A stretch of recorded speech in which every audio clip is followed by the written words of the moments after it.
Hi! Isa rin ho kayo doon sa mga kababayan natin na ang tatagal na dito sa Korea pero hanggang ngayon hindi pa rin ho sila nag-a-apply ng Korean citizenship. Isa din ho kayo doon sa gustong-gustong maging Korean citizen pero hindi ho alam kung anong dapat gawin. Isa ho kayo dyan sa mga gusto din talagang maging Korean citizen pero wala hong sapat na kaalaman na nakikinig lamang ho sa mga sabi-sabi ng mga marites dyan sa kapitbahay. So, alam niyo ho, marami ho akong nakausap. Marami ho akong mga nakakausap na mga kababayan natin na sinasabi nila sa akin na oh, Ma'am Ashley, meron po ba yung automatic na citizenship? Yung pag matagal na kami dito, automatic na ho kaming magiging Korean citizen.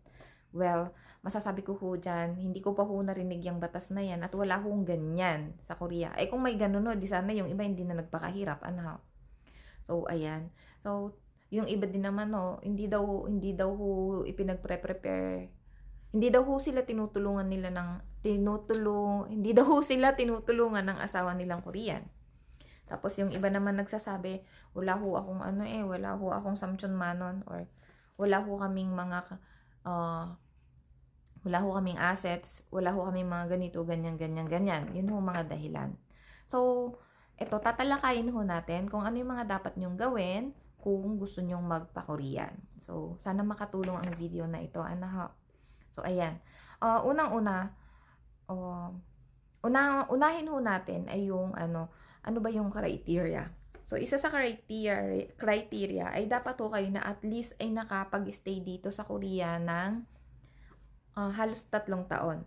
At least 3 taon ho kayo nakapag-stay na dito sa Korea. Dapat ho yun. Pagkatapos, ayan. So, yun yung mga requirements na kailangan dito ay unahin nyo ay yung sa kukunin nyo sa Pilipinas. Dahil ito yung pinakamahalaga. Yung iba naman yung mga requirements nandito na ho sa Korea at kukunin nyo lamang sa munisipyo. So, ang kukunin nyo ho sa Pilipinas ay yung inyong NBI. Yung NBI ho dapat naka-apostil ho yun. Sunod ay birth certificate. Yun yung inyong birth certificate dapat PSA.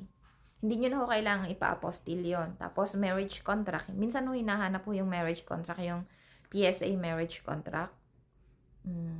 Yun lamang ho inyong kailangan na i-prepare galing sa Pilipinas. So, yun yung mga documents na yun, pagdating ho dito sa Korea, inyong ipapatranslate into Korean. Tapos, meron ho dapat yung certification from the translator. So, natotoong translate niya. Yun. Ponyok, haginsuho ang tawag doon. So, yun.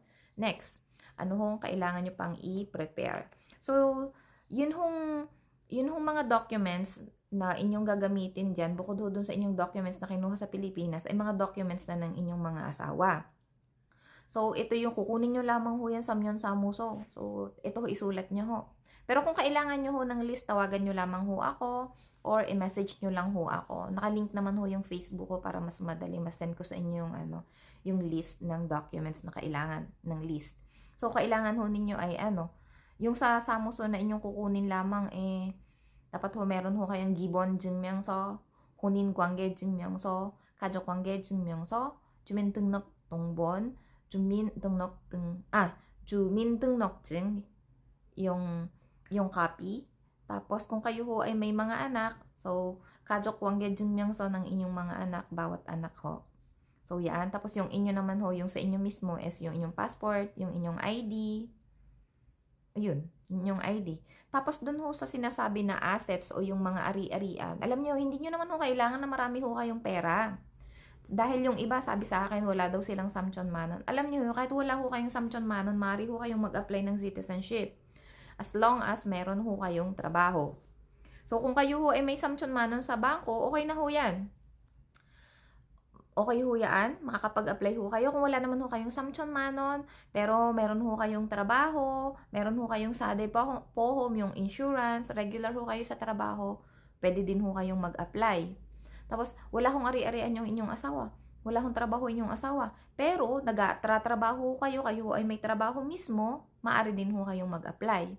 Or di kaya ganito, wala ho kayong trabaho, wala ho kayong samchon manon, sa bangko, pero marami naman ho kayong ari-arian. Meron ho kayong bahay, may mga lupa ho kayo, maaari pa rin ho kayong mag-apply ng citizenship.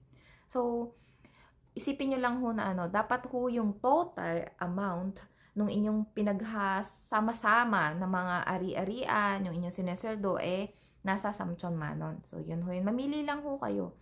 Kung kayo ho ay may Samchon Manon sa bangko, so kukuha lamang ho kayo ng ano, yung certificate from the bank na meron talaga ho kayong Samchon Manon, tapos yung ano, yung giro o yung record, 6 months yata ho yun na record sa inyong bangko, yung mga pumapasok lumalabas na pera. Yun ho yun. Kung Samchon Manon ho yung inyong pipiliin. Pangalawa, kung meron ho kayong mga ari-arian, so yung pudongsan, o basta yun ho yung sa real proper, real, basta yun na ho yun.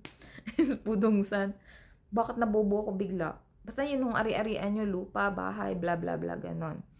Tapos kung ang pipiliin nyo naman ho, yung kayo ho, wala ho kayong Samchon Manon, wala ho kayong ari-arihan, wala ho kayong mga bahay, ganito, ganyan na ano, malaki yung amount, kung nagtatrabaho kayo, so yun ho yung gagamitin. So kailangan nyo ho yung ano, employment certificate, tapos yun ho inyong, yun hong business permit ng inyong company na pinagtatrabahuhan. So yun ho. So pili lang ho kayo doon sa tatlo na yun.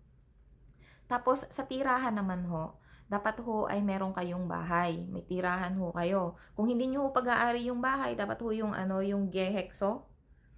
Anong tawag dun? Basta ho yung contract nyo dun sa bahay, kung yun ho, nangungupahan lang ho kayo, or yung lease contract, or kung kayo naman ho, sarili nyo na ho yung bahay nyo, edi yun hong papeles na nagpapatunay na pag-aari nyo na yung bahay. Tapos, ang bayad ho ay Samship Manon.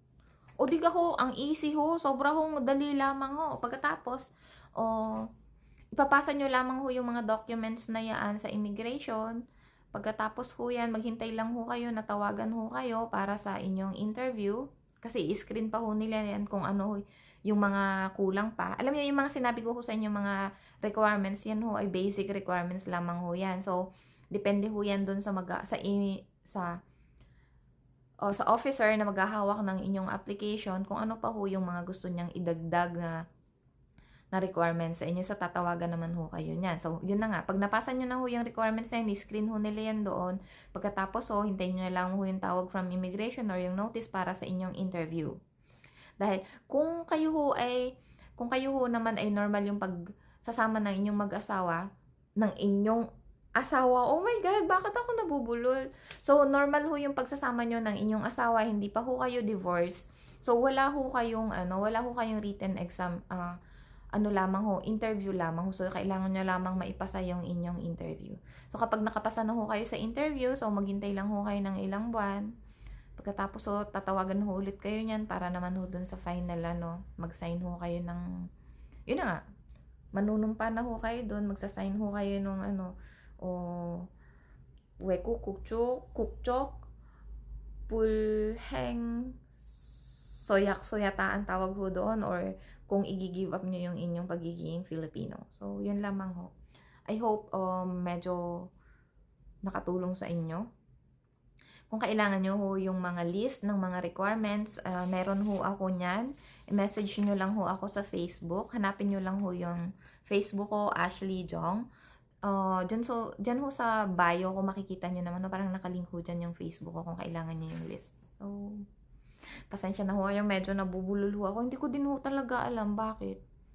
Biglang parang nabubulol ako, nawawala ako sa ano. Sige na yan, bye-bye.